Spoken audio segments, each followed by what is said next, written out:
Yang saya minta untuk Kristen, kan Anda mengatakan tadi, maaf nih, Anda mengatakan bahwa Kristen harus hidup kudus. Sedangkan di dalam Matius 24 nasihat Yesus, jadi apabila kamu melihat pembinasa keji berdiri di tempat yang kudus. Pembinasa keji berdiri di tempat yang kudus. Artinya apa?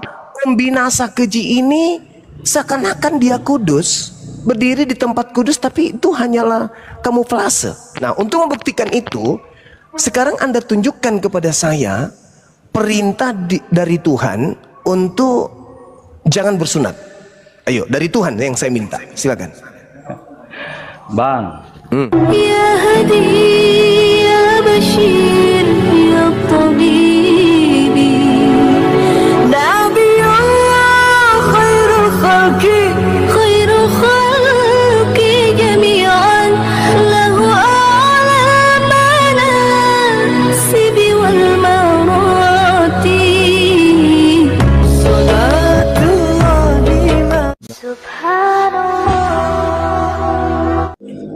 Assalamualaikum warahmatullahi wabarakatuh. Kaum muslimin yang dirahmati Allah, semoga Allah senantiasa curahkan segala rahmat, segala nikmat yang berkepanjangan dan tiada keberhujung dari dunia hingga akhirat. Insyaallah, Allah pun kumpulkan kita kaum muslimin di bawah naungan Rasulullah serta para nabi, beserta para orang-orang yang Allah kasih, Allah sayangi, Allah cinta, insyaallah di bawah naungan Rasulullah kelak di mana tiada naungan selain daripada naungannya, insyaallah. Amin amin Allahumma amin. Kaum muslimin, pada kesempatan pagi menjelang siang ini saya akan membuat sebuah video di mana video ini mengisahkan tentang bagaimana perdebatan Hizuma dengan Kristen-Kristen seperti biasa ya.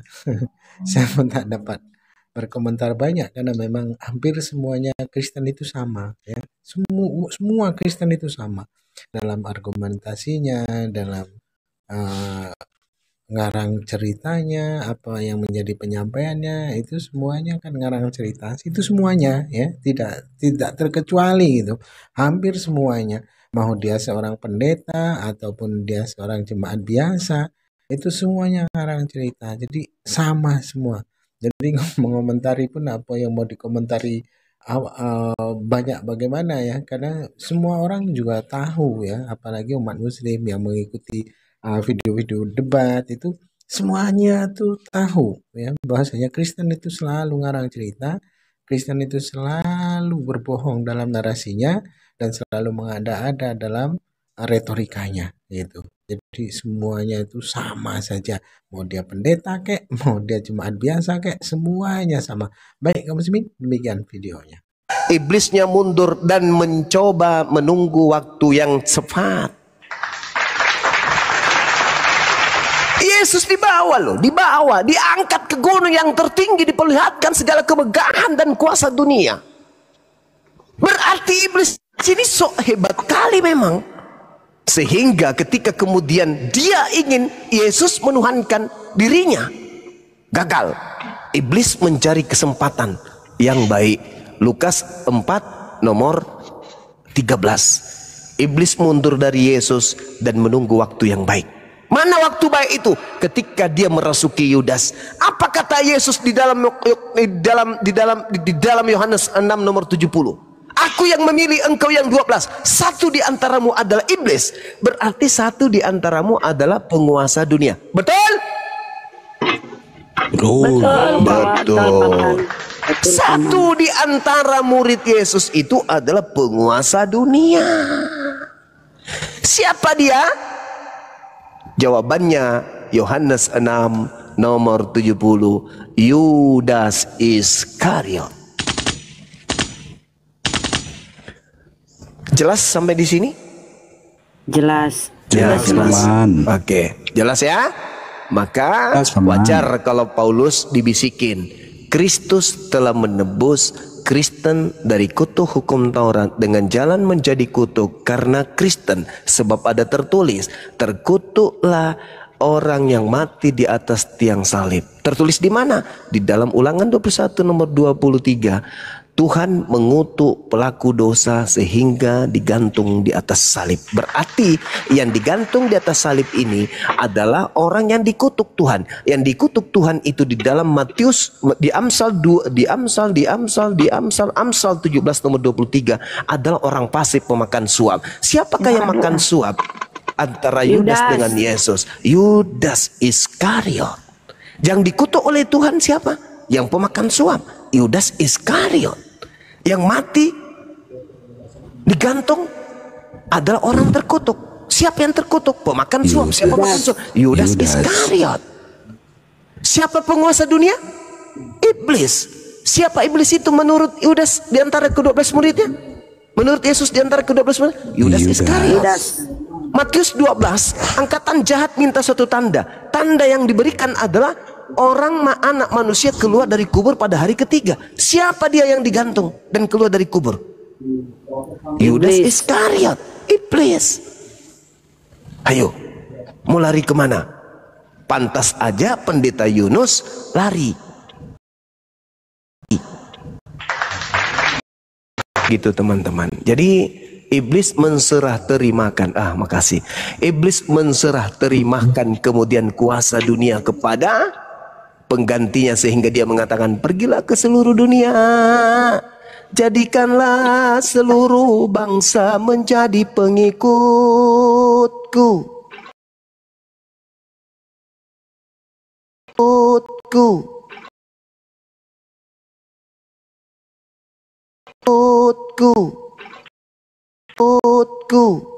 Itu tamu ya. Junedi Kristen. Pak Junedi Kristen. Kristen Ya Bunda, Bu, Kristen saya dia. Kristen Bu, saya Kristen. Oh, silakan, Bang. Tahu mereka ya. Sebentar ya, kita sapa lagi Hitachi. Hitachi Kristen juga. Hitachi. Alhamdulillah Muslim. Oh, silakan Pak Junedi. Iya.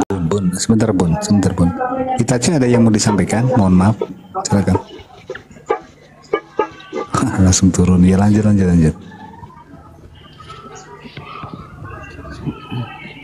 Ini kita sisain dua ya.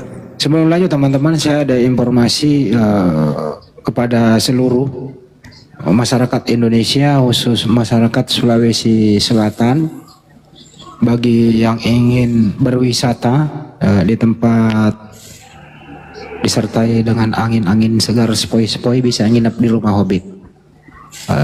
Hasil rilis Rumah Hobbit binaan Bang Juma masuk 10 besar dikunjungi oleh pengunjung di seluruh Indonesia.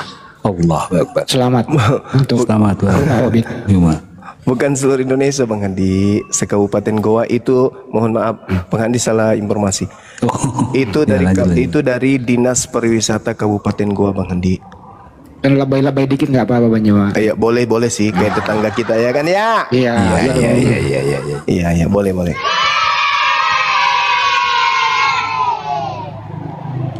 Alhamdulillah malam ini tamu dari Karang Taruna juga pada camping di tempat kita, Masya Allah. Wah, silakan Bang Junedi. Mau ambil dari tema dari Bang Junedi atau Makasih, Bang Andi. dari kita? Iya, saya mau ini Bang, mengenai penguasa dunia tadi Bang, kan di situ. Oke, siap. Jadi siapakah penguasa dunia ini gitu ya? Oke ya? Iya, menurut ini hanya menurut pemahaman kami Bang sebagai orang Kristen. Ya silakan nanti sama Bang Juma. Silakan Bang Juma. Ya silakan Bang. Jadi menurut Alkitab, ya kita lihat konteksnya siapa penguasa dunia ini. Nah di situ adalah Allah sebagai penguasa, karena Allah adalah pencipta dan penguasa dunia ini.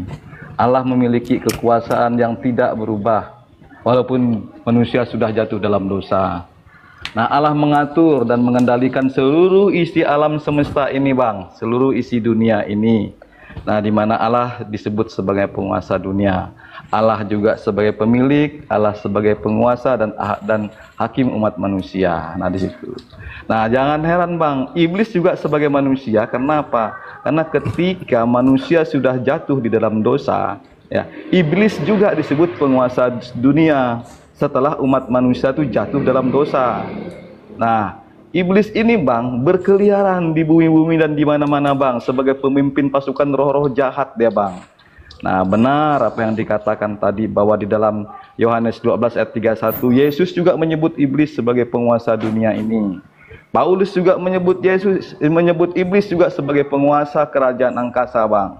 Ya di dalam 2 dalam Efesus 2 ayat 2 dan di situ, dan sebagai ilah dunia ini menurut 2 Korintus 4 ayat 4. Nah, disitulah justru itulah kematian Tuhan Yesus merupakan titik di mana penguasa dunia ini akan diusir, Bang, kan di situ dia. Nah, jadi penguasa dunia ini dilihat konteksnya, Bang, kan di situ dia. Allah penguasa dunia, ya, setelah apa yang saya sampaikan tadi, di mana kriterianya dia adalah penguasa, pencipta, pemilik, penguasa, dan mengendalikan seluruh isi dunia ini. Nah, kalau iblis dikatakan sebagai penguasa itu setelah umat manusia jatuh di dalam dosa. Itu saja yang ingin saya sampaikan, Bang. Terima kasih. Iya, baik. Ya, baik. Di dalam ajaran Kristen dikatakan begini. Di Galatia 5 misalnya ya. Ya, dikatakan oke, saya ani dulu, Bang. Galatia 5 berapa saya baca, Bang? Ya, Galatia 5 Galatia 5 nomor 1 lah misalnya kan ya. Oke, Galatia 5 supaya nomor 1. kita sungguh-sungguh merdeka. Kristus telah memerdekakan kita. Karena itu, berdirilah teguh dan jangan mau lagi dikenakan kuk penghambaan. Pertanyaan saya, Bang, kira-kira kalau seperti ini keadaannya, ini iblis mau bekerja ke Kristen apa? Bagaimana pola iblisnya bekerja ke kalian? Kira-kira nih, Kristen, ya iblis, nyembah Tuhan yuk. Oh enggak dong, saya kan sudah dibebaskan, dimerdekakan. Jadi iblisnya bingung nih, mau mencobai Kristen ini gimana ceritanya? Kok mirip-mirip kita nih? Gimana kira-kira?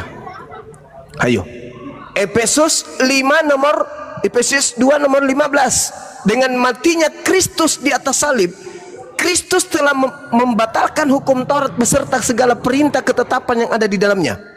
Kira-kira iblis datang mau ngapain ke Kristen?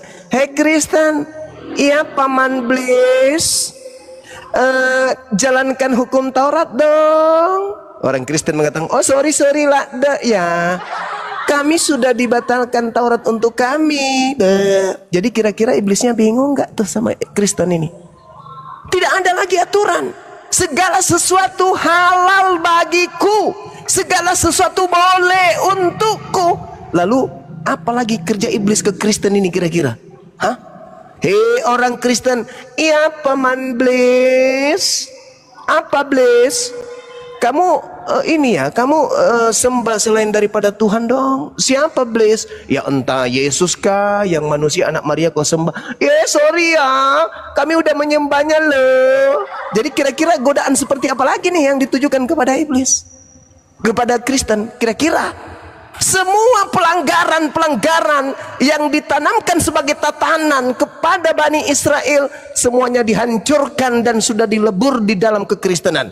Lalu iblis kira-kira mau mencoba Kristen ini apa cobaannya kira-kira? Bersinah. Ajak Kristen bersinah dong. Kristen, sini. Ya apa? Bersinah yuk.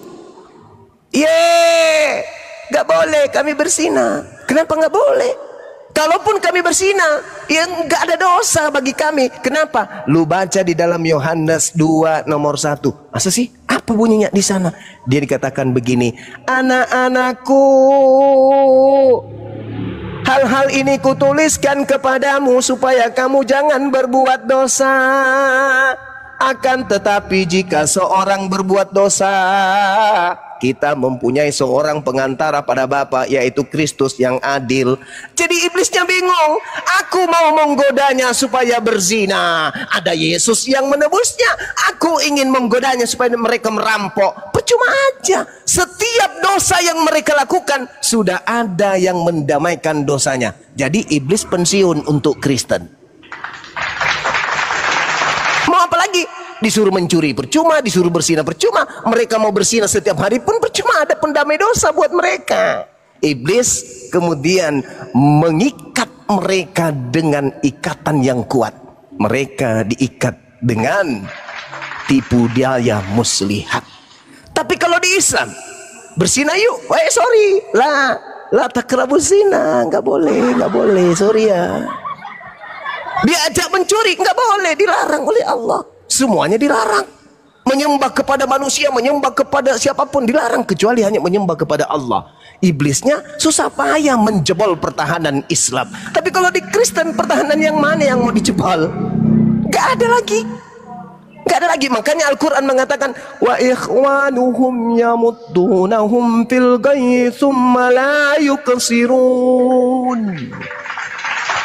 Saudara iblis itu si kafir. Si kafir ini membantu si iblis untuk durhaka kepada Tuhan. Jadi Anda boleh berbangga menjadi seorang Kristen. Kenapa? Anda tidak lagi dicobai oleh iblis. Amit-amit, ngapain iblis cobain lagi orang temannya? Ayo. Tuhan mengatakan sunatkan dirimu. Si Bilisis mengatakan, tunggu.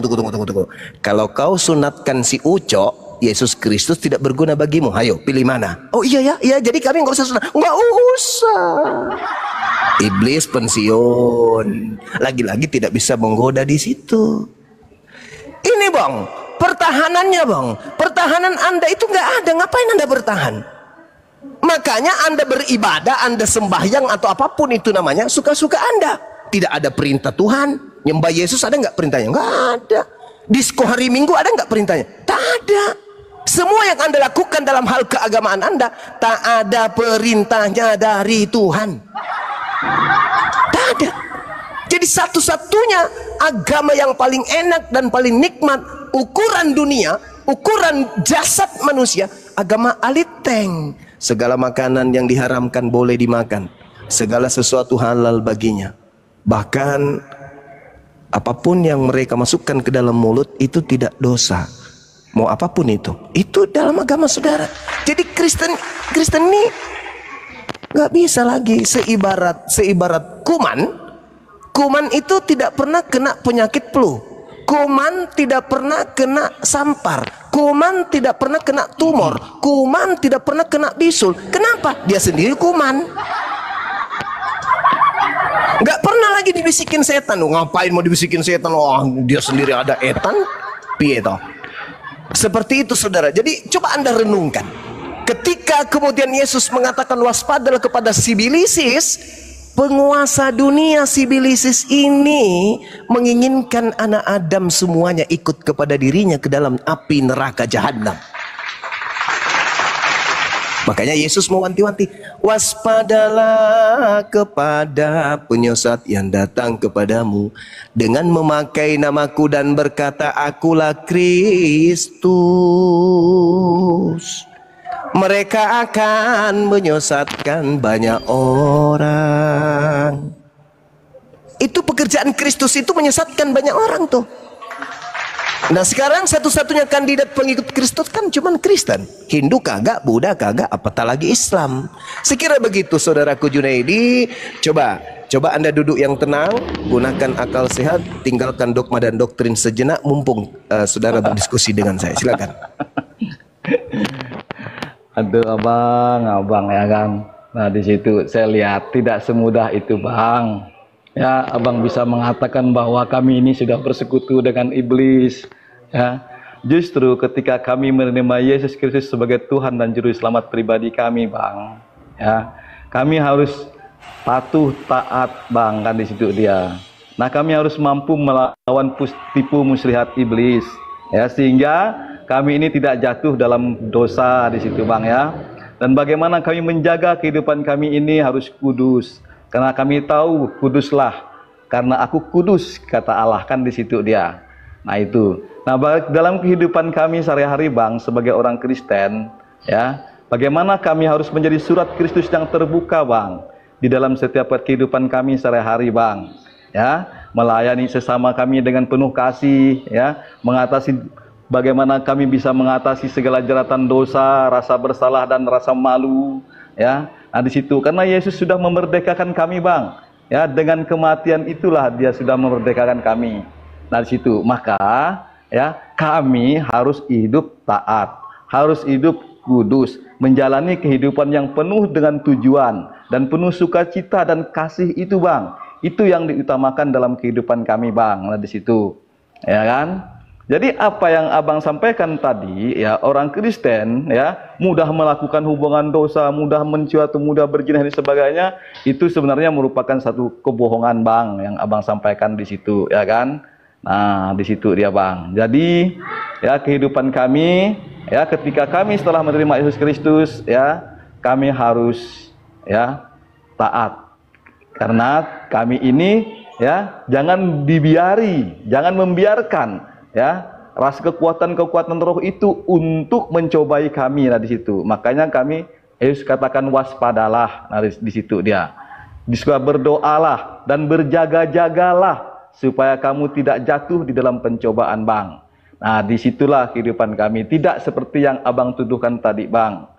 Di situ bang yang perlu saya sampaikan. Saya pingin bukti ucapan saudara. Tolong tunjukkan di dalam Bible larangan apa ya? Larangan makan babi. Coba. Larangan makan babi di dalam perjanjian lama itu abang ada bang di Imamat. Ya itu kitabnya orang Yahudi. Itu kan larangan. Itu kan udah dibatalin kan? Iya. Ada yang dibatalkan bang dalam perjanjian. Makanya ketika yang saya minta untuk Kristen, kan Anda mengatakan tadi, maaf nih, Anda mengatakan bahwa Kristen harus hidup kudus. Sedangkan di dalam Matius 24 nasihat Yesus, jadi apabila kamu melihat pembinasa keji berdiri di tempat yang kudus. Pembinasa keji berdiri di tempat yang kudus. Artinya apa? Pembinasa keji ini seakan-akan dia kudus, berdiri di tempat kudus, tapi itu hanyalah kamuflase. Nah, untuk membuktikan itu, sekarang Anda tunjukkan kepada saya perintah dari Tuhan untuk jangan bersunat. Ayo, dari Tuhan yang saya minta. Silakan. Bang, ya kan? Perintah sunat itu kan untuk orang Yahudi. Iya, yang saya minta. Tidak ada perintah di dalam perjanjian baru itu untuk kami bersunat, bang. Ya, tidak ada. Tapi ada nggak perintah untuk jangan bersunat? Ya. Dan tidak ada juga perintah untuk jangan bersunat, tidak ada juga. Dan tidak ada juga memerintahkan supaya kami bersunat. Galatia 5 nomor 2. Kan di situ dia, ya kan? Nah, Galatia kalau 5. Galatia 5. Oke, saya baca dulu bang ya ayatnya. Ya.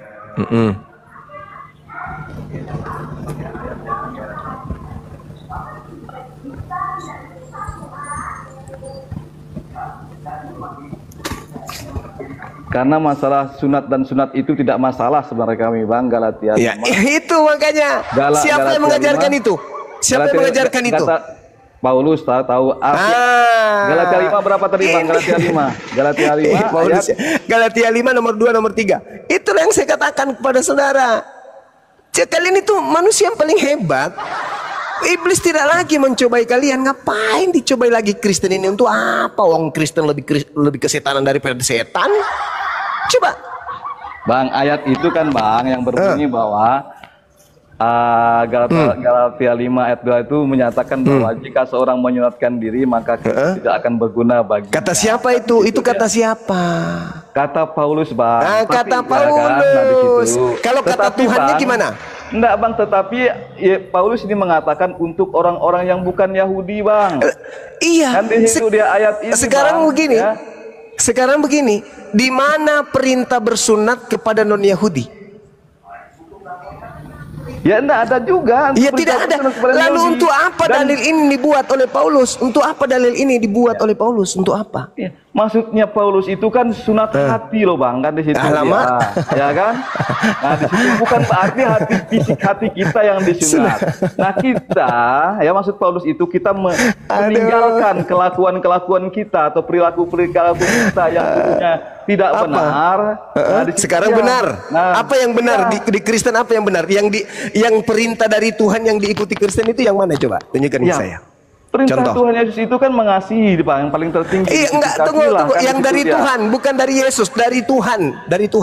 Yang memperkenalkan dirinya kepada Bani Israel. Ada enggak perintah dari Tuhan Bani Israel yang dilakukan Kristen? Ada enggak? Ya perintah yang utama itu Yesus Allah itu kasihlah Tuhan Allahmu dengan segenap hatimu kan itu ya. Perintah Saudara, kedua tidak beda itu mengasihi sama sesama kita. Yang saya Bahkan minta, Yesus mengatakan bahwa saudara, itu perintah utama bang. Saudara, Kan begitu dia. jangan bicara sendiri kawan, jangan minta bicara sendiri. Yang saya katakan, perintah dari Tuhan Elohim yang dilakukan Kristen itu yang mana?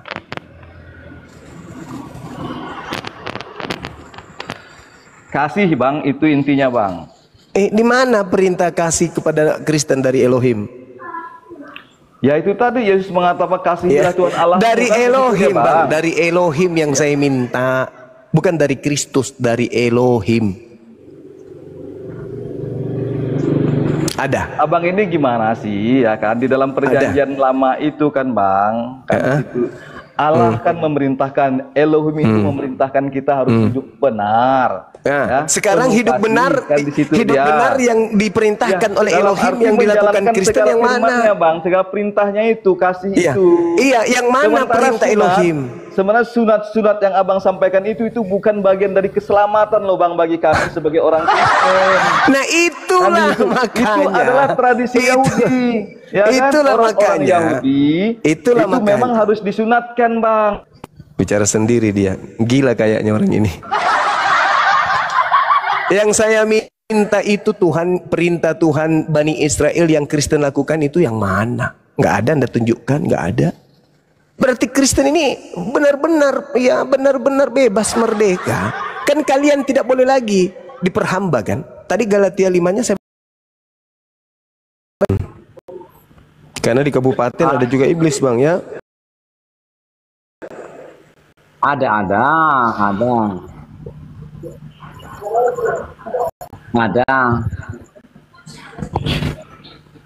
Iya. Bahaya ini. Makanya bang. itu, makanya saya memberanikan diri naik ini. Kebetulan tamu kan ya, belum banyak ini, belum ada diskusi. Jadi saya bertanya itu, kalau pengurusnya itu hanya skop wilayah provinsi saja, maka kami di kabupaten ini kan tidak tercover keinginannya. Iya bang. Nanti pengurus DPW Palu yang bisa dihubungi untuk pembentukan cabangnya di daerah Toli ya. Iya, barangkali bisa dikonfirmasi ke Dewan Pengurus Wilayah Provinsi Sulawesi Tengah, bisa turun ke kabupaten gitu. Betul. Nanti coba Bang Handi ngobrol sama pengurus kita. Iya. Insya Allah bang, di belakang layar nanti kita koordinasi sama ketua umum ya DPW Sulawesi Tengah ya. Iya, siap. Saya di kabupaten siap menghandle. Ya. Iblis di kabupaten itu masif juga nggak sih gerakannya bang? Banyak masif itu. Yahya Waloni itu kan dari sini, Toli Sulawesi Tengah, wilayah saya. Oh iya betul. Tahu kan Yahya Waloni, pendeta, mantan pendeta? Tahu. Nah itu dari sini itu. Kami sering komunikasi bang. Iya. Oke, kalau gitu saya menunggu info selanjutnya saja. Harapan kami di Toli biar ada di sini juga pengurus API, biar kemauan keinginan kami itu bisa disampaikan lewat API gitu. Baik bang, baik. Makasih ya bang. Oke, kalau begitu saya pamit ya, tamunya sudah banyak nih. Iya, hati-hati di jalan bang. Insya Allah. Assalamualaikum warahmatullahi wabarakatuh. Sehat semuanya. Lanjutkan. Waalaikumsalam warahmatullahi wabarakatuh.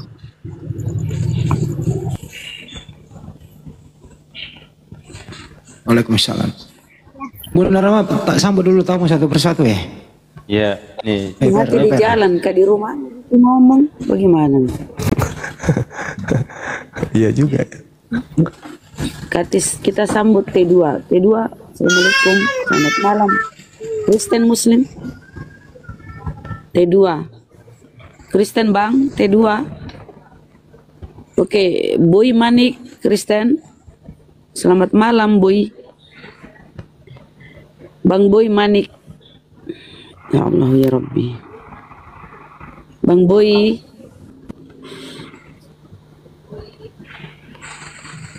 Bang Boy, Sariawan kita. Bang Dedi, assalamualaikum. Waalaikumsalam. Oh, Muslim. Adisha Muslim. Saya Kristen, brother. Oh, Kristen ya, Adisha Putra. Namamu Adisha Putra. Iya, Oke. emang itu nama saya. Kepdes juga hotel ini ya. Silakan. Gue udah lama nunggu Juma ini, udah lama gue ini. Sabar dulu, ada Adisha dulu. Iya, kenapa Bang? Silakan. Apa deh? Belum apa deh di mute. Gimana sih ini? Iya, silakan saudara. Kapan rencana mati?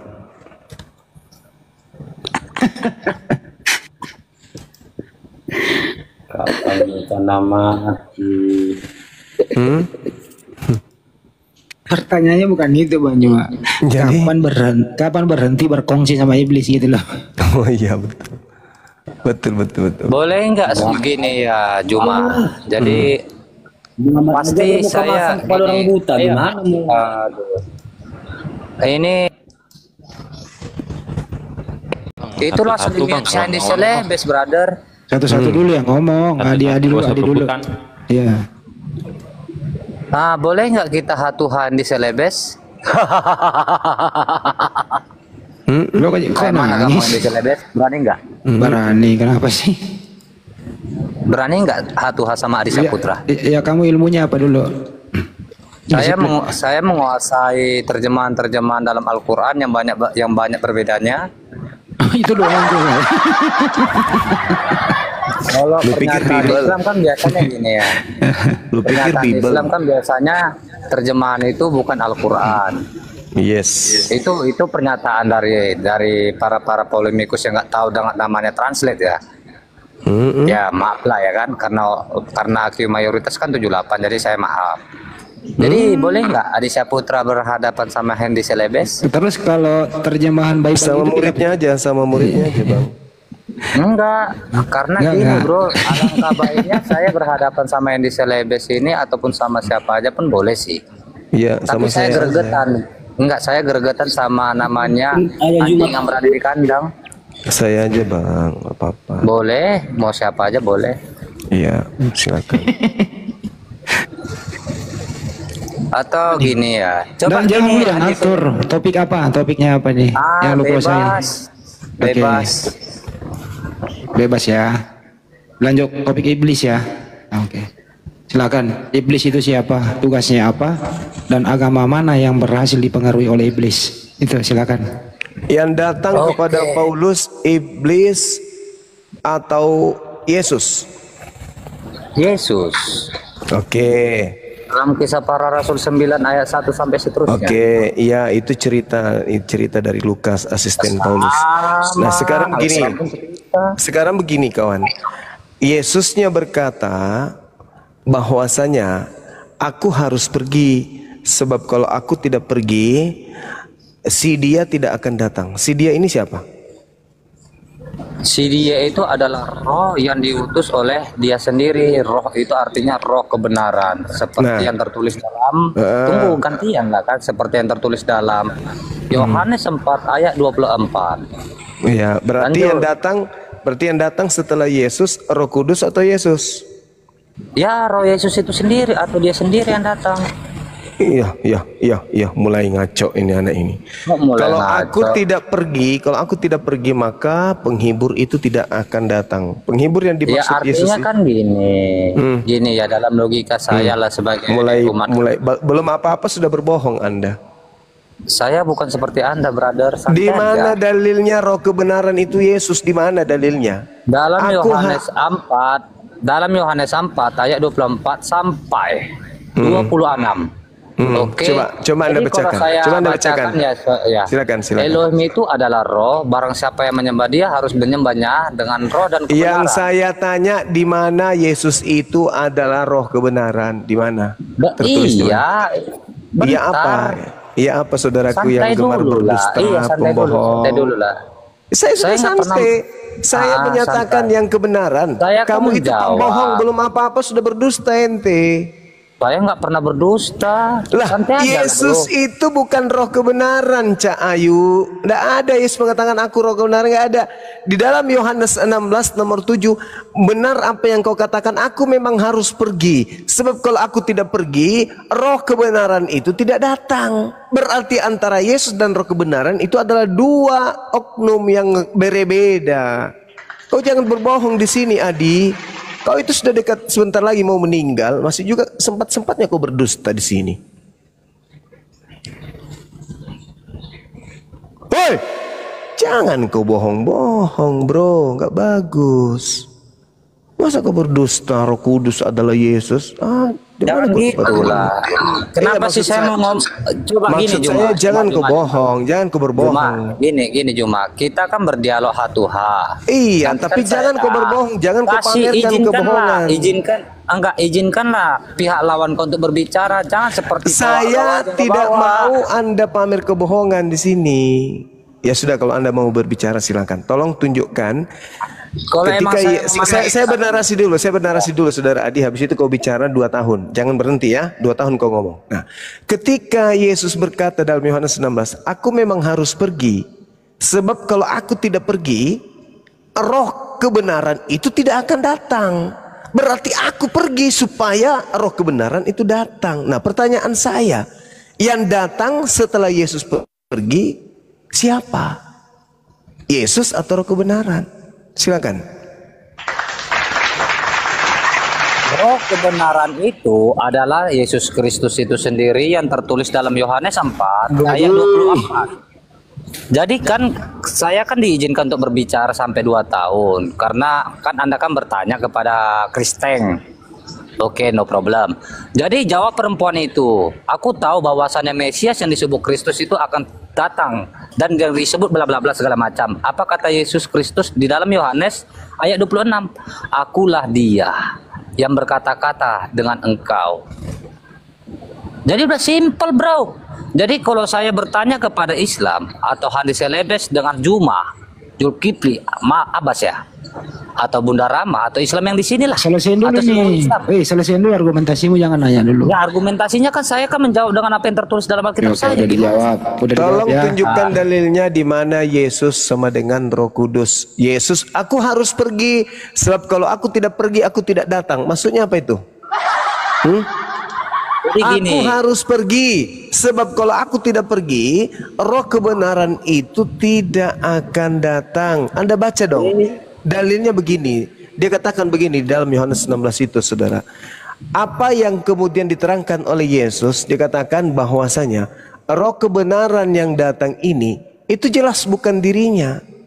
Di dalam nomor 7 dikatakan, tetapi karena aku mengatakan hal itu kepadamu, namun benar yang kukatakan ini kepadamu adalah lebih berguna bagi kamu jika aku pergi. Sebab jikalau aku tidak pergi, penghibur itu tidak akan datang kepadamu.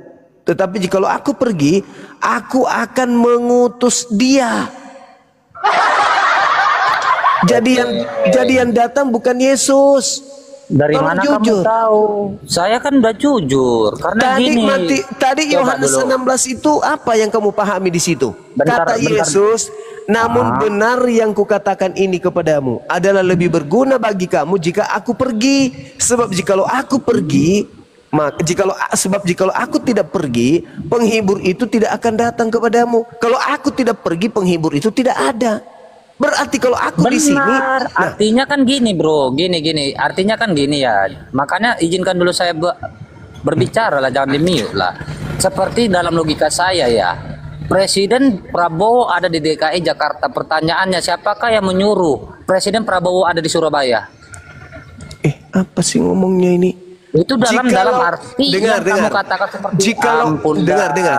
Kalau Yesus itu adalah penghibur itu sendiri, dengarkan pernyataan Yesus. Sebab jikalau aku tidak pergi, berarti penghibur itu berarti kalau aku tidak pergi, berarti Yesus, kalau tidak pergi berarti Yesus masih ada di dunia kan? Iya kan? Nah, benar. Kalau aku ada di dunia, dengar kata Yesus, jikalau aku tidak pergi, penghibur itu tidak akan datang. Bagaimana ceritanya? Sedangkan kalau penghibur itu adalah aku sudah datang, aku sudah bersama dengan kalian. Ngapain lagi aku datang? Ngapain lagi aku pergi? Toh aku sudah ada bersama dengan kalian. Bukan begitu maksudnya.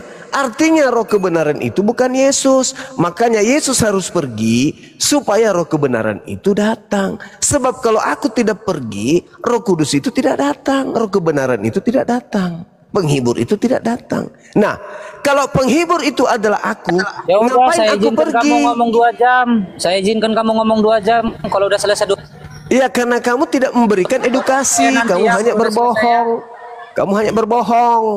Kalau Yesus adalah penghibur itu juga, maka tidak perlu Yesus pergi karena penghibur itu sudah ada. Ngapain penghibur itu sudah mau datang sementara penghibur itu Yesus itu sendiri? Aduh, Anda cuma berbohong. Pembohong ente itu, pendusta. Jadi yang datang setelah Yesus bukan Yesus, sedangkan yang datang kepada Paulus Yesus katanya. Paulus salah konsep. Yang datang setelah Yesus itu bukan Yesus, Paulus. Harusnya kau ulang lagi suratmu itu. Siapakah engkau Tuhan? Aku adalah penghibur. Nah itu baru betul. Siapakah engkau Tuhan? Akulah Yesus. Salah. Yang datang itu harusnya penghibur, bukan Yesus. Salah konsep si Paulus.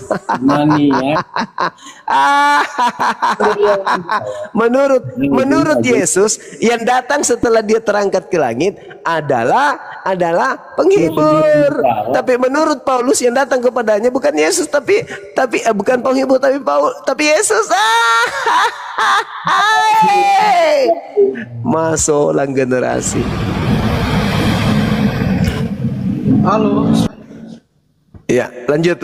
Silakan Kanda, lanjutkan. Saya masa ini dulu. Saya ingin rebus. Selamat malam. Mau rebus ini dulu semangka. Silakan dilanjut. Malam kembaran. Silakan. Selamat malam. Terima kasih. Oh, ini Bang Suma asli ya? Ya asli. Kenapa Bang? Ini temanya apa ya kalau boleh tahu? Temanya Yohanes 16.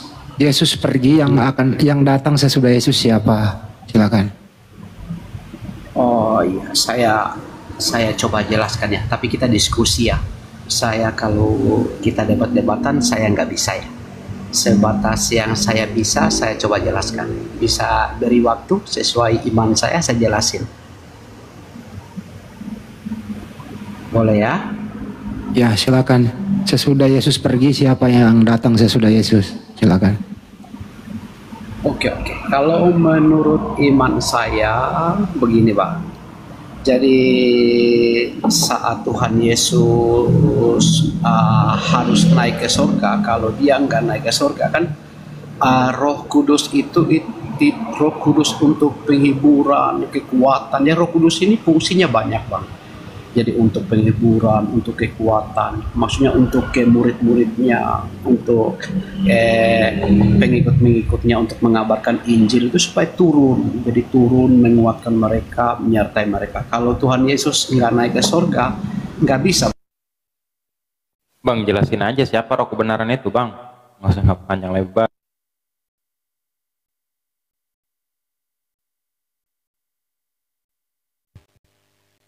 Kembaran. Dilanjut Bang. Saya cuman jelaskan iman saya cuman di mute ya. Dilanjut. Menurut Anda, diulang ya. Yesus pergi nih. Yesus berkata, aku akan pergi, akan datang seorang penolong yaitu roh kebenaran. Pertanyaan, sesudah Yesus pergi, siapa yang datang? Silakan. Setelah Tuhan Yesus pergi, dia akan mengutus turun roh kebenaran, roh kekuatan, roh penghiburan. Jadi Roh Kudus itu fungsinya banyak ya, untuk menyertai murid-muridnya, memberi kekuatan. Soalnya mereka saat memberitakan Injil akan menghadapi begitu banyak tantangannya. Sudah pasti penganiayaan. Iya. Oke, cukup. Yang ketemu, yang berdialog Paulus di Damsik itu siapa? Silakan. Saat itu kan Tuhan Yesus menampakkan diri Bang, lewat penglihatan, lewat cahaya, seperti kebiasaan Bapa di sorga saat dulu pas di perjanjian lama ketemu sama Musa sama ada pasti. Tapi kan Yesus berkata, aku akan pergi, berarti bukan dia lagi yang datang. Benar nggak? Benar. Terus kalau begitu bukan Yesus yang datang kepada Paulus, terus itu siapa? Silakan.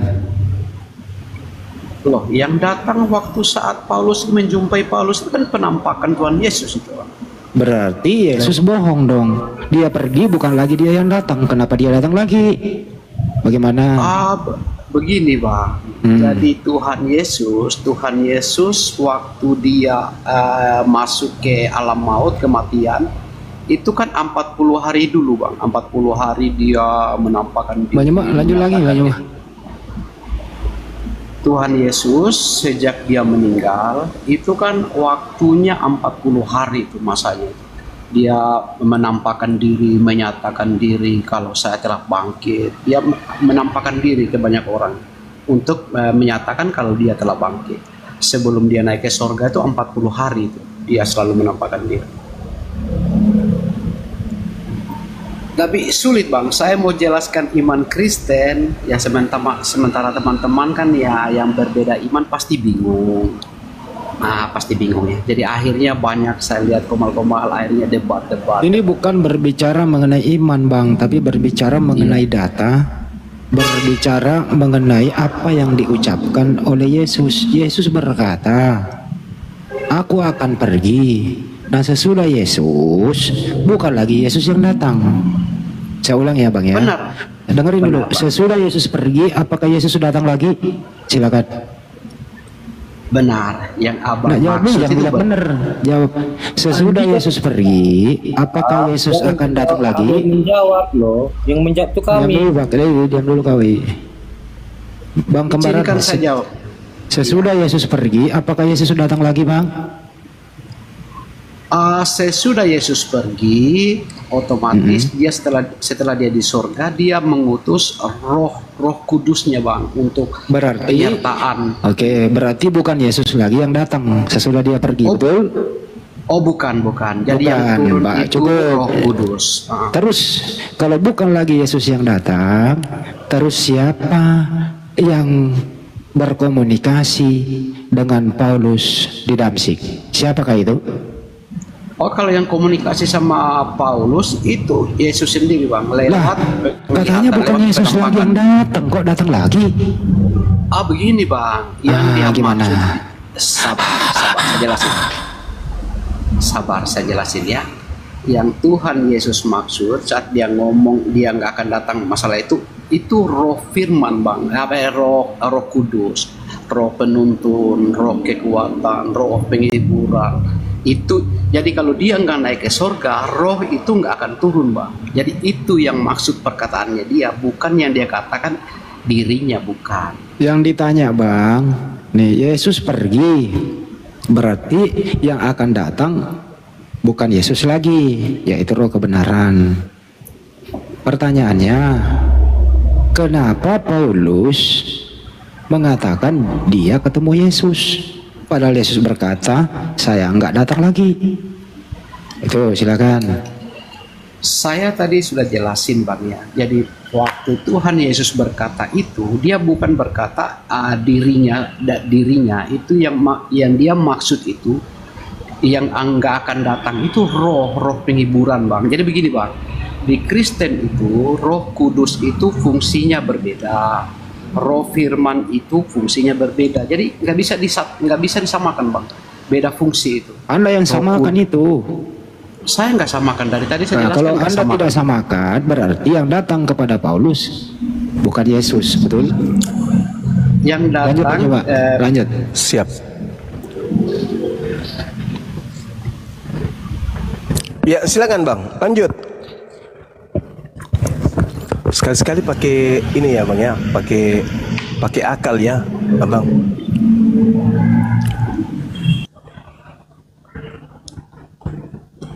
Iya bang, jadi bagaimana ya? Saya mau jelaskan iman di Kristen memang benar-benar sulit bang, benar-benar sulit karena nggak masuk akal. Iya benar.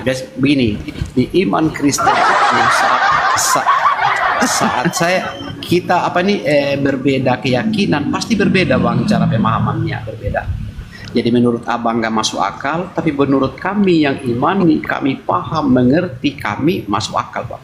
Coba, di mana masuk akalnya ketika Yesus berkata, aku harus pergi, sebab kalau aku tidak pergi, penghibur itu tidak datang. Di mana masuk akalnya? Ketika Anda mengatakan bahwa yang pergi ini adalah Yesus, yang datang ini adalah Yesus, sementara Yesus mengatakan apa? Aku memang harus pergi, sebab jikalau aku tidak pergi, penghibur itu tidak akan datang. Yesus di dalam kelas bersama dengan muridnya. Kata Yesus, aku memang harus keluar kelas, sebab kalau aku tidak keluar kelas, penghibur itu tidak masuk kelas. Kalau penghibur itu adalah Yesus itu sendiri, ngapain dia keluar kelas? Bukankah dia adalah penghibur itu sendiri? Aku harus keluar kelas, sebab kalau aku tidak keluar kelas, penghibur itu tidak akan masuk dalam kelas. Loh, kan Anda sudah di dalam kelas, berarti penghibur itu sudah ada di dalam kelas. Ngapain harus pergi dulu? Sampai di sini akal Anda berfungsi nggak?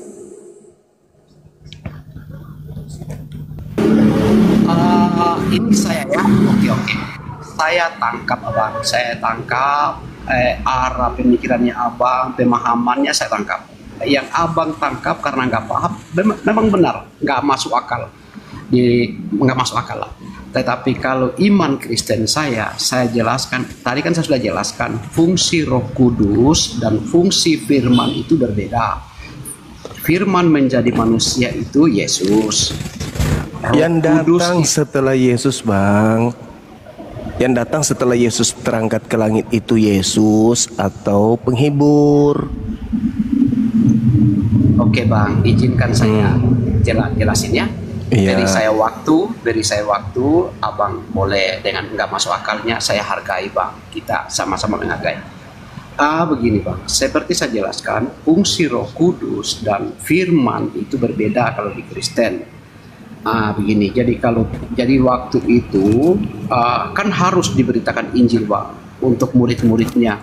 Posisi murid-muridnya semua pengikut-pengikut Kristus posisi ketakutan bang. Sedangkan Tuhan Yesus sendiri sudah ditangkap, disalibkan, semua goyah. Jadi terancam semua. Jadi roh kekuatan itu, roh penghiburan itu Tuhan Yesus akan turunkan setelah dia pergi ke surga bang. Kayak begitu maksudnya. Jadi Tuhan Yesus berkata itu dia bukan bicara dirinya, dia bukan bicara Firman yang akan datang, bukan. Yang dia bicarakan itu roh penghibur, roh kudus, fungsinya Roh Kudus bang. Jadi gimana ya? Saya mau jelaskan memang sulit ya. Cuman di Kristen ya sulit lah Anda. Jadi kalau abang nggak masuk Anda akal, sulit. oke saya hargai bang. Anda sulit untuk menjelaskan apa yang sudah jelas.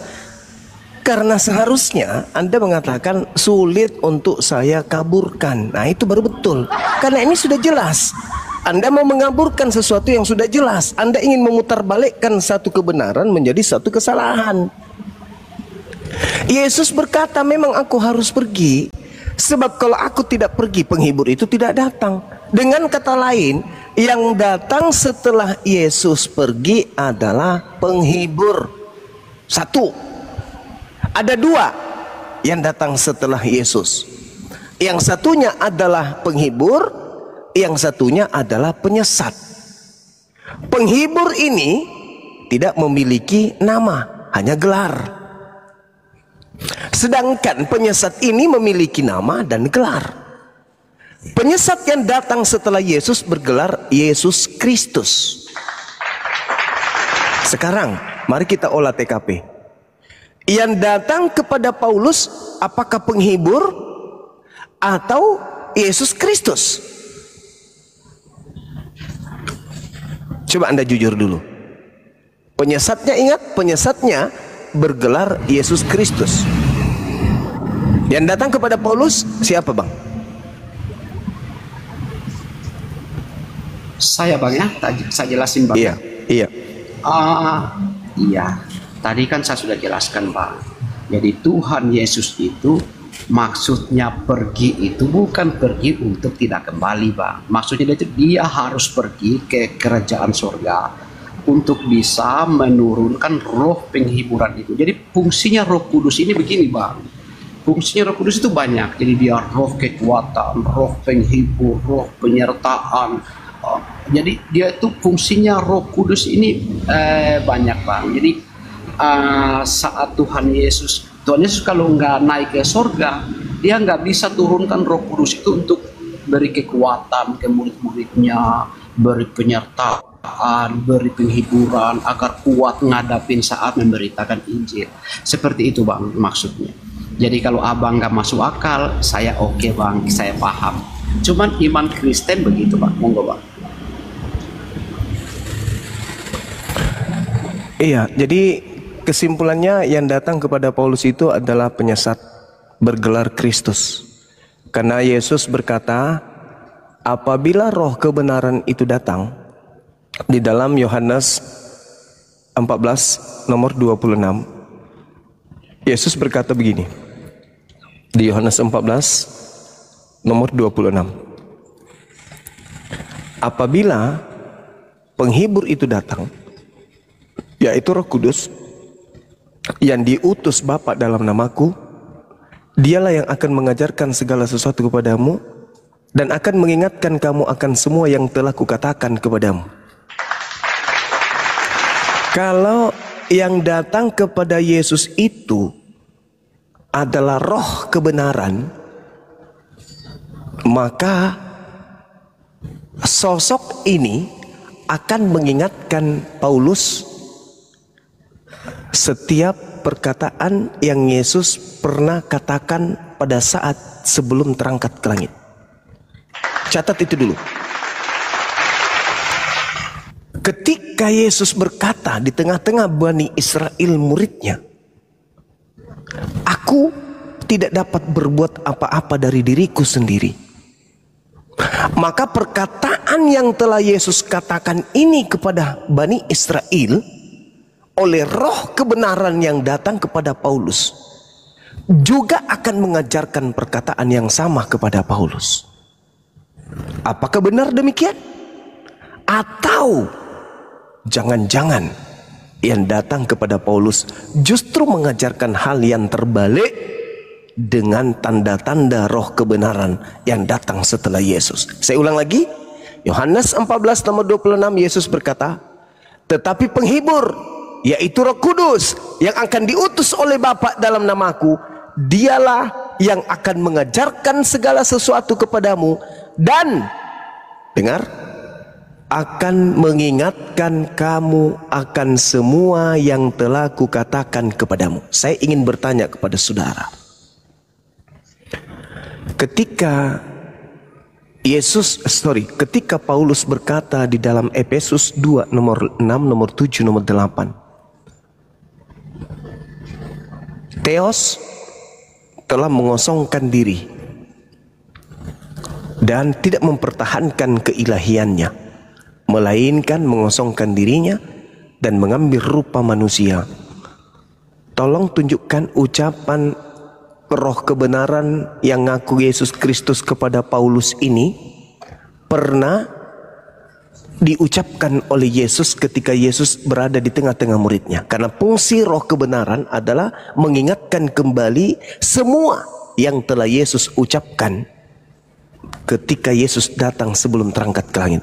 Tolong tunjukkan pengakuan Yesus di dalam Filipi 2 nomor 6, nomor 7, nomor 8, yang mana ucapan itu yang direkam oleh Paulus itu adalah ucapan Yesus yang pernah Yesus ucapkan di tengah-tengah Bani Israel. Jika benar yang datang kepada Paulus ini adalah roh kebenaran, tolong tunjukkan di mana Yesus pernah berkata, aku adalah ilahi yang datang mengosongkan diri menjadi manusia. Silakan. Oke Bang, giliran saya Bang, saya boleh jelaskan, saya tanggapin? Iya, silakan. Iya, ya. Jadi begini, Abang Suma, saya selama ini tahu Bang Suma ya, tak ikutin juga. Abang pintar ya, hebat. Cuman begini bang, cara memahami iman Kristen itu nggak bisa loncat-loncat bang. Jadi iman Kristen itu punya urut-urutan, silsilah waktu demi waktu, masa demi masa. Jadi saat ngomong apa bang? Yang saya tanya apa? Jadi begini bang. Jadi saat yang abang minta siapa yang menemui Yesus, lalu abang lari lagi ke alam mengosongkan diri, itu sudah lain bang, sudah lain ceritanya, sudah jarak jauh. Jadi begini, oke begini. Saya bisa jelaskan dulu, beri waktu saya bang. Boleh ya bang? Iya silakan. Oke. Jadi kalau masalah yang abang ngomongkan tadi, masalah pengosongan diri itu lain bang, lain prosedurnya. Waktu masalah pengosongan diri itu saat roh firman itu akan turun ke dunia untuk menjadi manusia. Di situ Allah benar-benar mengosongkan diri, harus menjadi manusia, butuh proses, harus diberdosakan, harus terlahir. Itu waktu kisah pengosongan diri. Jadi kalau abang bercerita ke masalah Paulus terlalu jauh bang. Jadi begini. Jadi kalau saat Tuhan Yesus bilang untuk naik itu ya, dia nggak akan roh penghiburan itu nggak akan datang. Jadi yang Tuhan Yesus bicarakan itu bukan firman itu bang. Jadi yang dia bicarakan itu Roh Kudus, roh kebenaran, roh penyertaan, roh kekuatan, roh penyertaan. Jadi kayak begini, pengajaran segala macam. Jadi begini, saat murid-muridnya itu saat terdesak akan ada kekuatan, ada penyertaan, ada penghiburan. Seperti begini bang, abang kita sehari-hari begini bang ya. Roh kita manusia ini ada itu bang, hati kecil itu, hati kecilnya kita ya. Saat kita ingin melakukan sebuah perbuatan mungkin atas nama tugas, atas nama kewajiban, kita melakukan kekerasan, tapi di hati kecil kita itu ada bang, itu yang dibilang roh. Di hati kecilnya kita tuh ada roh bang, ada rasa nggak tega, itu nggak benar, jangan lakukan. Tapi karena fisik kedagingan kita demi ini kita melakukan bang. Tapi roh kecil kita tuh ada bang, ada roh kecil kita mengatakan itu salah, itu nggak tega, begitu bang. Jadi iman Kristen itu saya mau jelaskan sulit. Jadi abang saya tetap hormati bang, memang nggak masuk akal. Cuman kalau di iman Kristen kami itu, kami diwajibkan untuk memahami iman itu harus penuh akal, harus penuh hikmat. Jadi gimana ya? Jadi memang sulit bang, sulit. Jadi ya abang tertawain memang wajar bang. Oke. Tertawa loh, aku dalam hati aja tertawanya bang. Kok abang tahu? Bisa saya karena begini bang, karena begini bang, begini ya, saya kasih contoh kecil ya. Iya, contoh kecil. Jangan yang besar-besar. Saya tahu begini bang, jadi saya kasih contoh kecil. Oke lah, abang salah satu contoh kecil, abang tentara ya. Oke, saat melakukan peperangan bertemu musuh, karena demi tugas, abang harus membunuh bang. Ini demi tugas, ini demi negara. Tapi di hati kecilnya abang ada bang roh kita, roh kudus. Aduh jangan, saya nggak tega, ini salah, ini berdosa. Itu bang roh itu. Makanya manusia itu ada roh, ada perkataan, ada satu sosok. Jadi kalau di Kristen seperti itu bang. Jadi abang beda iman, saya beda iman, jelas pemahaman. Iya. Jadi kalau seperti saya bang, saya senang kita dialog, diskusi. Tapi kalau sudah debat-debat saya juga enggak ini bang. Iya. Monggo bang, dilanjut bang. Saya hargai bang. Namanya ini apa beda. yang mau dilanjut? Iya mau dilanjut apa? Jadi begini, yang abang tanyakan, saya sudah jelaskan sesuai iman saya, sesuai kemampuan saya. Jadi menurut abang nggak masuk akal, oke bang. Memang nggak masuk akal kan ya? Siap bang, siap. Oke. Ini teman kita Kepdes, silakan naikkan saudara Kepdes. Kamu duduk di atas, saudara Kepdes.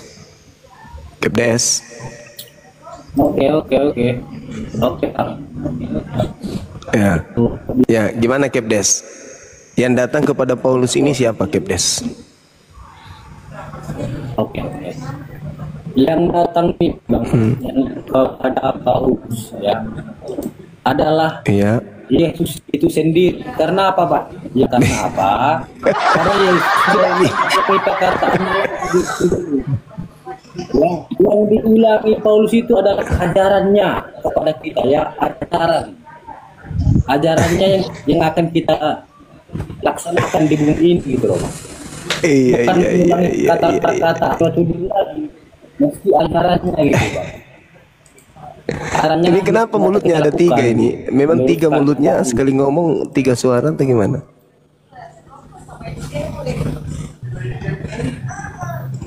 Tiga suara gimana Pak?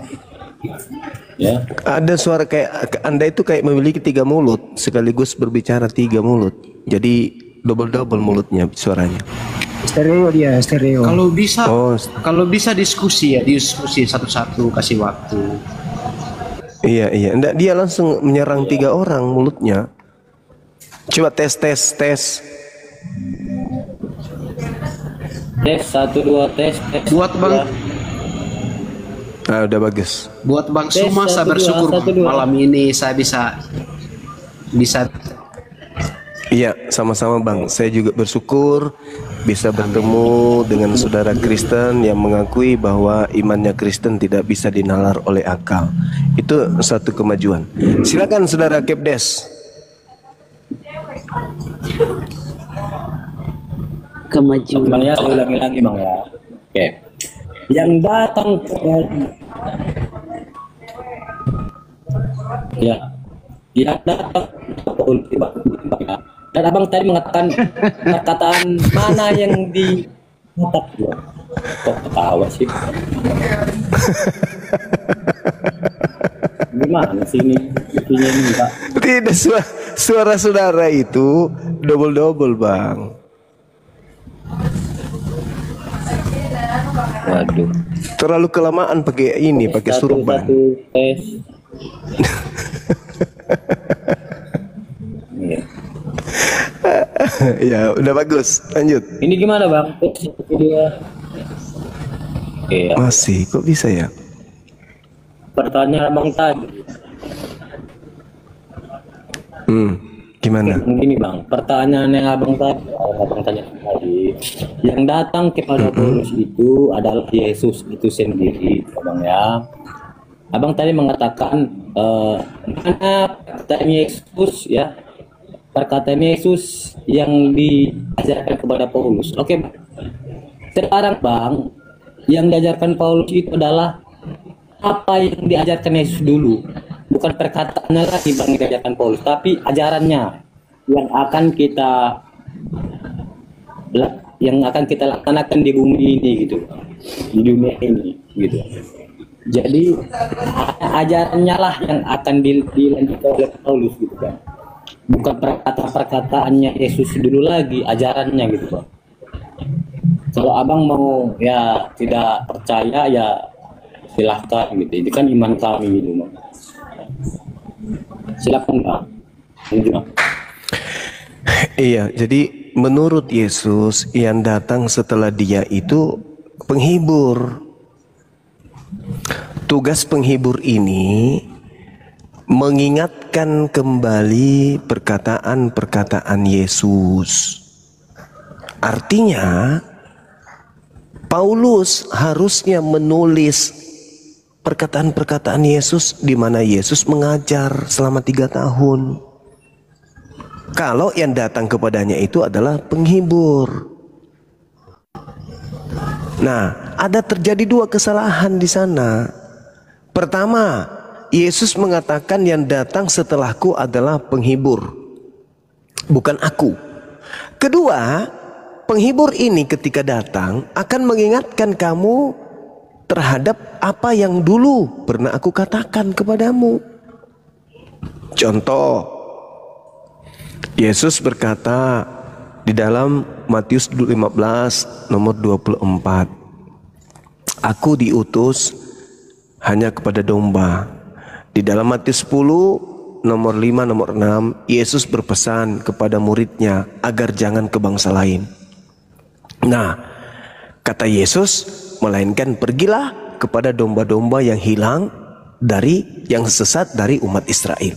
Itu ucapan Yesus. Nah, Roh Kudus ini datang harus mengulang perkataan itu. Sesuai dengan Yohanes 14 nomor 26. Apabila roh kebenaran atau penghibur itu datang, maka dia akan mengingatkan kalian tentang perkataan yang pernah aku katakan. Aku diutus hanya kepada domba yang hilang dari umat Israel. Nah, ada di dalam Islam, wa isqala Isa bin Maryam ya bani Israel inni rasulullahi ilaikum. Wahai bani Israel, aku utusan Tuhan kepadamu. Nabi Muhammad mengatakan kepada umat Islam bahwa Nabi Isa alaihissalam itu ketika diutus di atas muka bumi ini, dia diutus hanya kepada Bani Israel. Sama. Roh Kudus sama. Apa? Yang datang kepada Nabi Muhammad mengajarkan ucapan yang sama dengan ucapan Yesus ketika Yesus mengajarkan dirinya kepada Bani Israel. Nah, mari kita bandingkan dengan Paulus. Paulus mengatakan, aku diutus oleh Yesus kepada non-Yahudi. Yesus berkata, aku mengutus kalian kepada domba-domba yang sesat dari umat Israel. Aku mengutus kalian kepada Bani Israel yang bersunat. Paulus mengaku, aku diutus kepada non-Yahudi. Aku diutus kepada orang yang tidak bersunat. Loh, kok beda? Katanya penghibur itu ketika datang mengajarkan perkataan-perkataan yang Yesus pernah ajarkan. Seperti, aku diutus hanya kepada domba yang sesat dari umat Israel. Ya Bani Israel ini Rasulullahi ilaikum. Loh, kok justru penghiburnya kok kayak kerjanya di Nabi Muhammad ya? Sedangkan yang datang kepada Paulus, aku diutus kepada orang non-Yahudi. Loh, kok tabrakan? Katanya mengingatkan perkataan yang pernah aku katakan. Kok ini malah kebalik? Jadi ada dua kesalahan. Yang pertama, yang datang harusnya penghibur, tapi Paulus salah. Dia mengatakan yang datang kepadaku Yesus. Itu aja udah salah. Kedua, Yesus berkata penghibur ketika datang mengingatkan perkataan-perkataan yang pernah aku katakan. Sedangkan yang datang kepada Paulus justru mengatakan perkataan-perkataan yang tidak pernah Yesus katakan. Berarti kesimpulannya, yang datang kepada Paulus ini adalah sibilisis. Sebagaimana Yesus mengatakan dalam Matius 24 nomor 3, nomor 4, nomor 5, nomor 6, nomor 7, 18, sampai 30. Bahwa waspadalah kepada iblis yang datang kepadamu dengan memakai namaku dan berkata akulah Kristus. Dia akan menyesatkan banyak orang. Berarti Yesus Kristus yang datang kepada Paulus, di mana dia bukan manusia, dia adalah sibilisis. Demikian. Kalau saya dengarkan ya, Bang Suma kayaknya bukan Bang Suma benaran ya. Soalnya kalau yang Bang Suma saya tahu selama ini kan paham Alkitab ya. Jadi begini Bang, Tuhan Yesus itu kan memang turun di Israel ya sebagai bangsa pilihan untuk mengajarkan. Abang jangan bilang domba-domba itu. Abang sementara abang gak mengerti apa makna kata domba itu dalam Kristen. Begini Bang, saat Tuhan Yesus mengajarkan itu memang di Bani Israel ya, Samaria sekitarnya, di sekitaran Israel pada waktu itu. Tapi untuk ke Paulus ini Bang, jadi setelah Tuhan Yesus itu, dia kan perintahkan semua murid-muridnya, pergilah dan kabarkanlah berita ini sampai ke ujung dunia Bang. Sekarang abang tadi bertanya, kenapa Paulus nggak menuliskan apa pengajaran Tuhan Yesus, apa perkataan Tuhan Yesus? Abang di sini lagi salahnya Bang. Begini, posisi Paulus pada waktu itu kepala pasukan, dia memiliki pasukan, dia mengetahui waktu penyaliban Tuhan Yesus, terus setelah itu dia mengejar orang-orang yang percaya sama Kristus. Jadi dia otomatis dia nggak sehari-hari sama Tuhan Yesus. Makanya waktu Tuhan Yesus menampakkan diri, dia itu dalam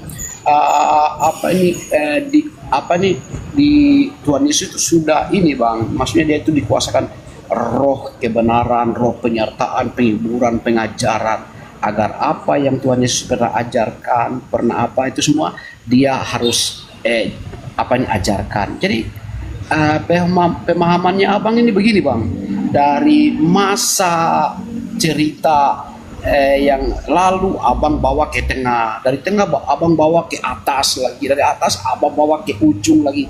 Jadi sementara iman Kristen ini berurut bang, berurut ceritanya ada bang.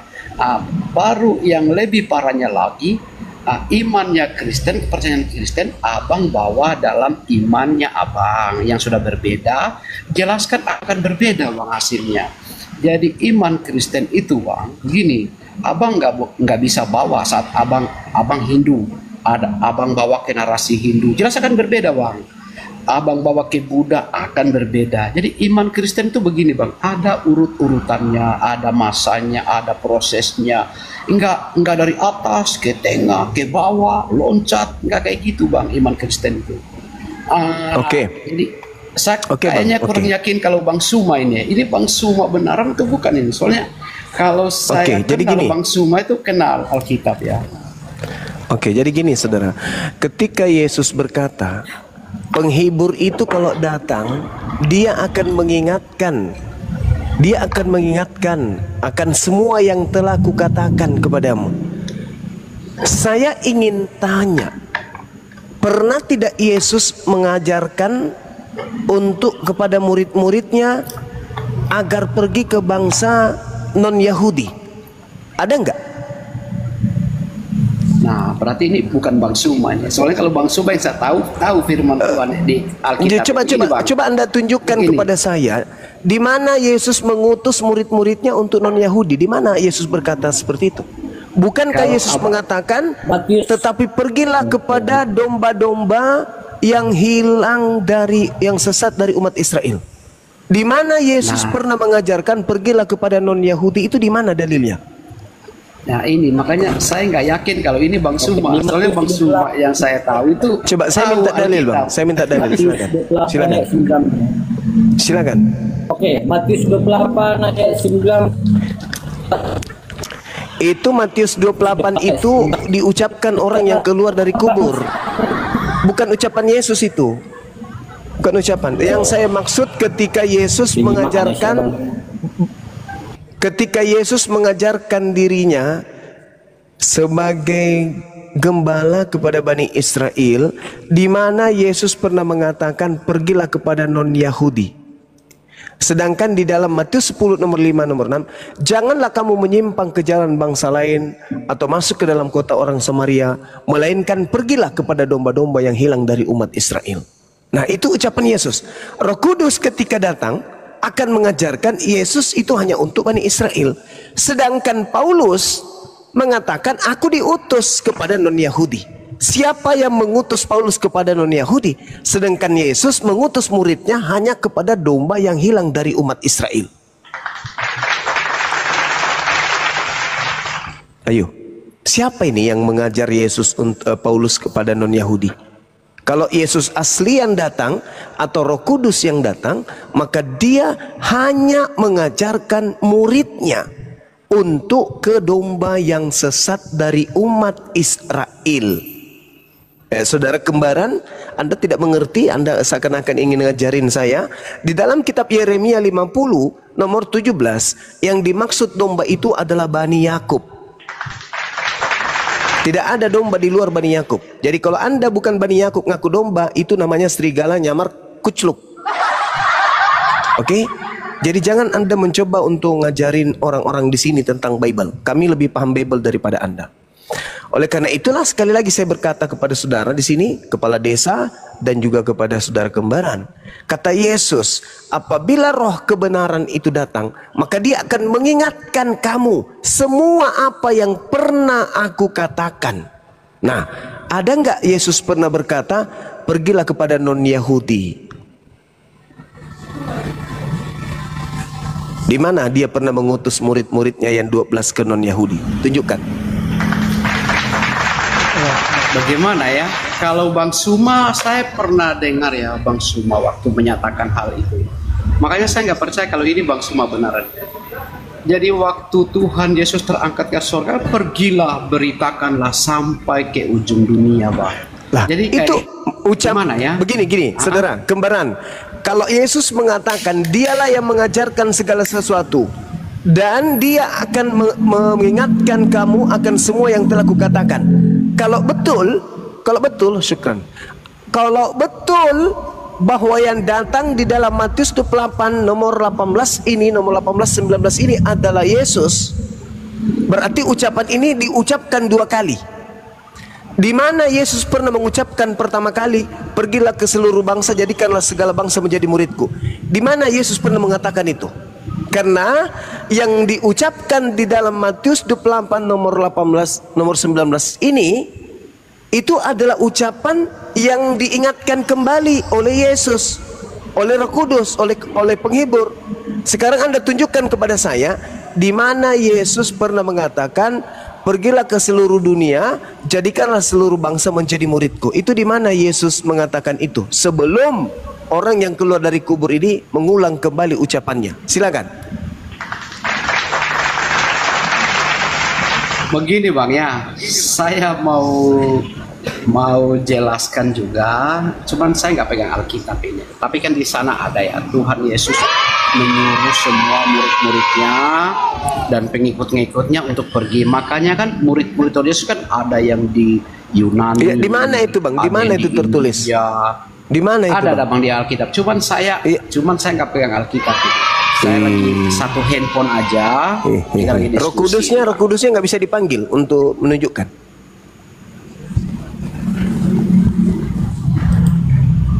Kan Roh Kudus akan membimbing kamu ke dalam setiap kebenaran.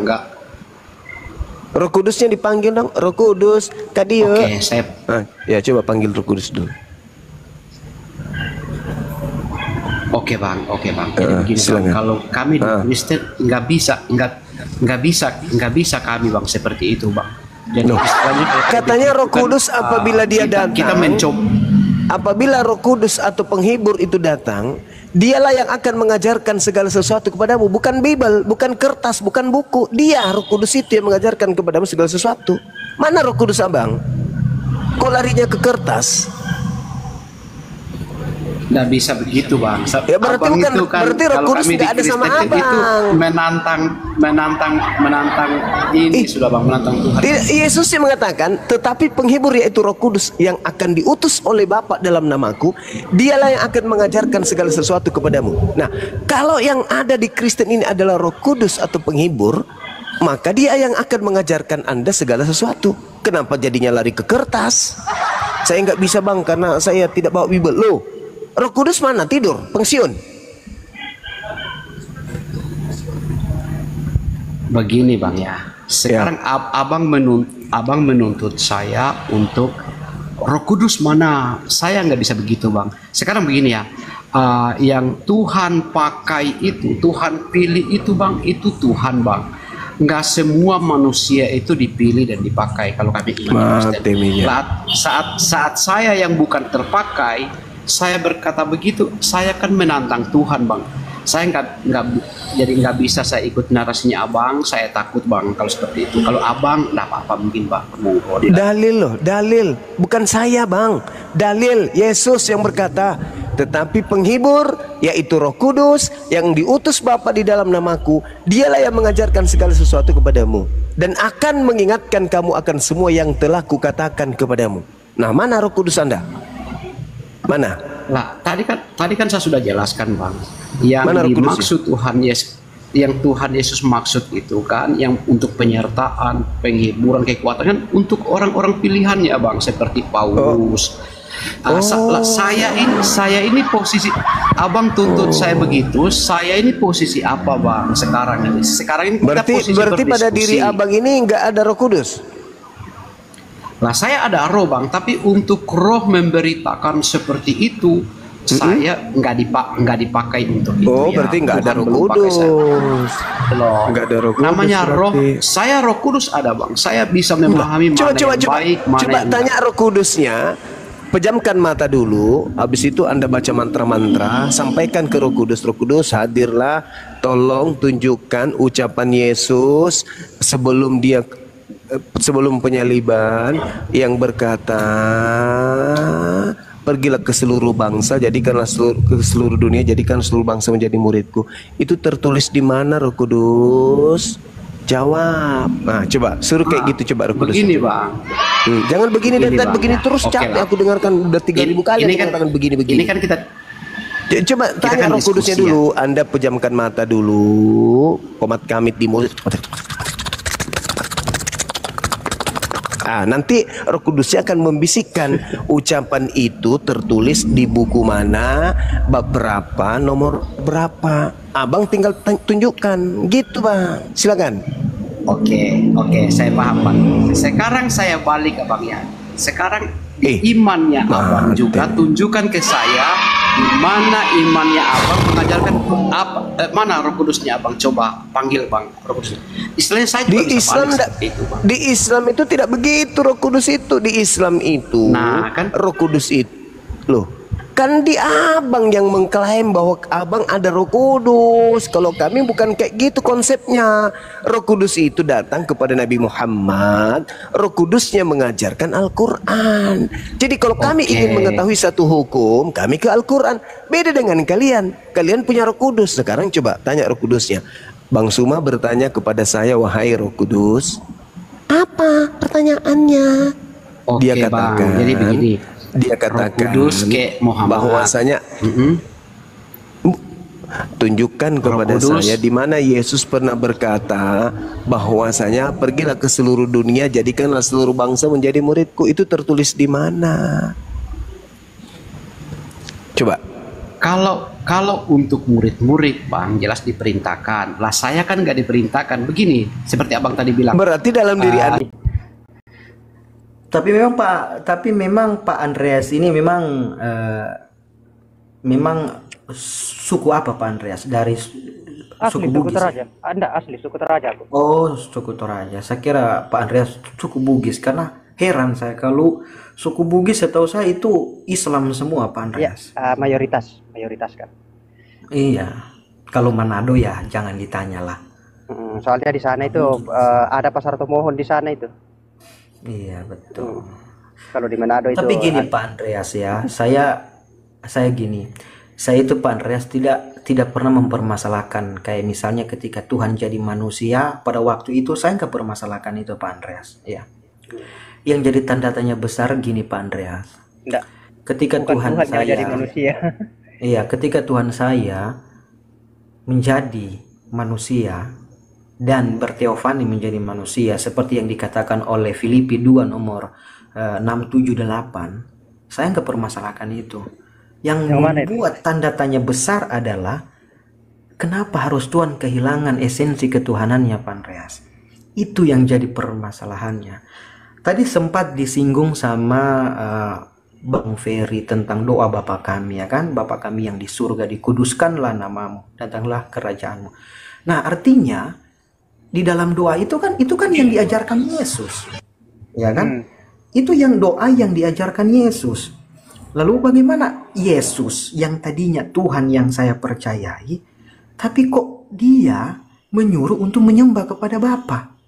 Ya kan? Ketika engkau ingin berdoa, masuklah ke dalam kamarmu dan kuncilah, berdoalah kepada kenapa harus kita berdoa kepada Bapa? Nah, siapa Tuhan saya ini? Ya kan? Nah, ini yang menjadi satu keambiguan bagi saya. Nah, setelah saya baca, jujur saya saya bukan Kristen yang taat, tapi saya Kristen yang kritis. Kenapa saya katakan Kristen yang kritis? Loh, saya diberikan Tuhan saya akal, kenapa saya tidak bertanya tentang dia? Ini mengenai iman saya. Ya kan? Nah, harus dong saya bertanya. Nah, yang membuat iman saya goyah ketika saya bertanya kepada pemuka-pemuka agama. Tidak semakin membuat saya paham, malah semakin membuat saya jauh dan menemukan banyak timbul pertanyaan-pertanyaan baru. Bagaimana ini iman saya ini seperti ini Pak Andreas? ya kan? Harusnya iman itu secara akal masuk, secara konsep masuk. Ini kenapa nggak masuk? Ini ada apa ini? Ada apa sebenarnya ini? Masuknya cuma setengah ya. Iya, semakin Jadi- menjelaskan, iya, jadi semakin tidak saya enak, kan? iya, semakin saya tidak pernah menemukan apa Jadi harusnya kan masuk maksudnya. semua baru enak toh. Iya, enggak betul ini kan. Jadi kalau cuma masuk setengah penasaran kita. Jadi nanti masuk semua baru bilang, wah ini baru betul. Oh ya, paham saya. Ya. Tapi Pak Andreas, itu yang ingin saya mau sampaikan ke Pak Andreas. Karena sampai sekarang pun saya berdiskusi dengan teman-teman Kristen, sama pertanyaan yang sama, pernyataan yang sama. Ini semakin ada apa yang disembunyikan ini, ya kan? Kalau sesuatu yang disembunyikan, pasti ada yang namanya kehancuran di dalamnya, ya kan? Nah, itu yang ingin saya tanya. Saya tidak mau iman saya itu tidak konsisten, karena saya ini Pak Andreas akan mati nanti. Bagaimana saya? Apa kehidupan saya berikutnya sementara saya tidak mengetahui seperti apa yang namanya Tritunggal itu. Dan itu yang selalu diajarkan di sekolah minggu, bahkan ketika kita ke gereja, ketika kita berhimpun, ya kan? Berkhotbah bapak-bapak gereja sampai kemudian ke persembahan. Semakin saya tidak pernah menemukan yang namanya konsep yang jelas. Mohon maaf Pak Andreas, itu pernyataan saya. Makanya saya meninggalkan iman Kristen, bukan meninggalkan Yesus, tapi mengikuti dia dengan apa yang dia ajarkan. Ternyata saya dapat secara tuntas itu di dalam Islam. Loh, kenapa penubuatan yang ada di dalam Bible malah orang Islam? Ini apa yang salah dan apa sebenarnya ini? Itu tanda tanya besar dan alhamdulillah, ya kan Pak Andreas ya, semoga Allah matikan saya dalam Islam yang taat. Ya muqallibal qulub tsabit qalbi ala dini. Itu doa yang tidak pernah ditinggalkan Nabi saya yang mulia, Nabi Muhammad sallallahu alaihi wasallam jami'an.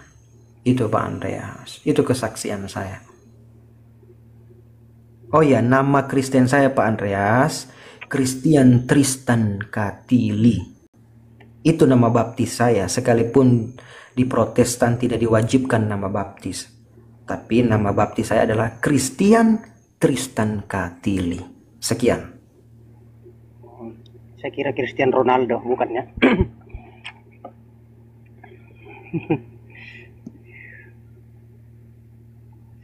Ya. Lanjut aja, Bos. Lanjut Bang Fer. Yang mau dilanjut Bang Andreas, kita mau ngomong panjang lebar juga Bang Andreas masih menuhankannya.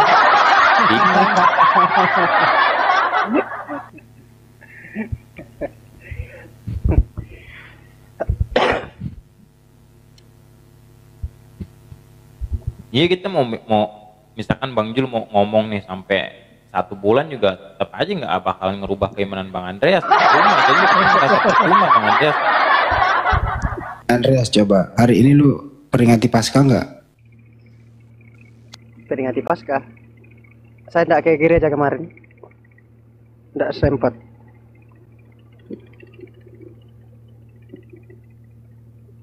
Ibadah seminggu sekali aja nggak pergi, nggak sempet.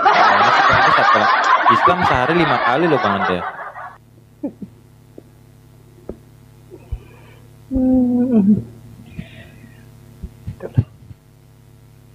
Nah, Pak Andreas, bagaimana kalau kita bahas tentang yang tentang gejala awal? Hah? Apa yang mau dibahas? Bagaimana kalau kita bahas tentang eksistensi Al-Quran dan Bible menurut para saintik? Wah, ini kayaknya menarik nih Pak Andreas. Aduh, saya ndak ada nih, sudah ngantuk saya ini jadi. Mungkin kapan-kapan lah. Oke lah. Bang Andreas. Iya. Bang Andreas. Ini bicara ini nih, kan tadi kan bicara apa namanya tentang kematian. Misalkan nih, taruhlah Bang Andreas tidur tiba-tiba meninggal kan, ditanya sama malaikat, Andreas siapa Tuhanmu, siapa itu sebut? Kalau di ajaran Kristen ya tidak ada tuh pertanyaan-pertanyaan kalau kita mati, karena ya kalau kita mati kan tidak bisa ditanya lagi. Enggak, misalkan ditanya malaikat, Andreas siapa nama Tuhan lo? Bilangnya siapa itu Andreas? Itu yang saya jawab, bahwa ya sang pencipta itu adalah Allah. Kalau yang menyelamatkan saya itu ya Yesus. Kalau ntar digebuk satu nih, buak, yang bener lo siapa nama Tuhan lo?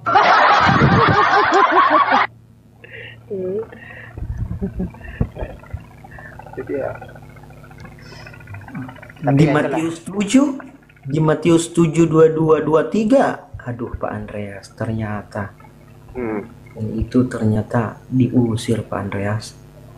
Oh, yang diusir itu yang nabi palsu ya, pengajar sesat. Bukan Pak Andreas, kan jelas ayatnya. Iya, jelas ayatnya itu. Iya kan?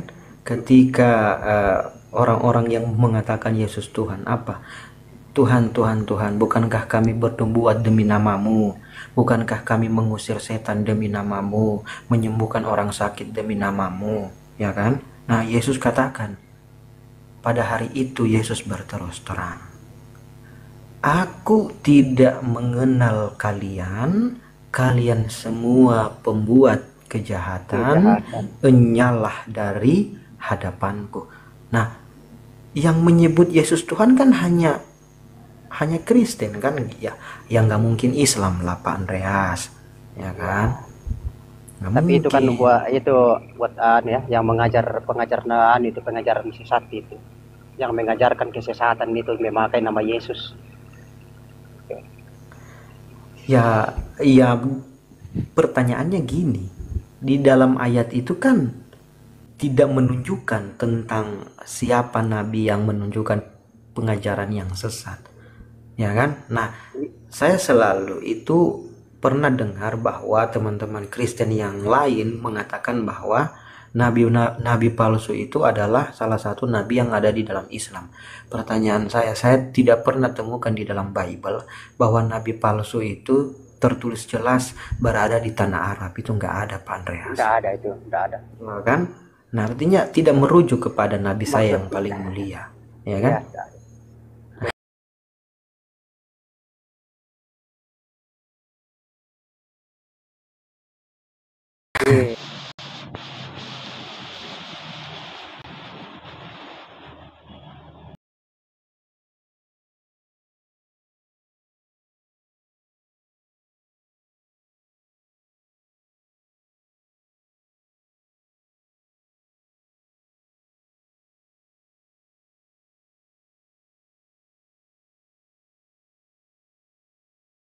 Yang paling mulia, ya kan? يا هدي يا بشير يا طبيبي نبي الله خير الخلق جميعا له أعلى المناصب والمراتب صلاة الله سبحان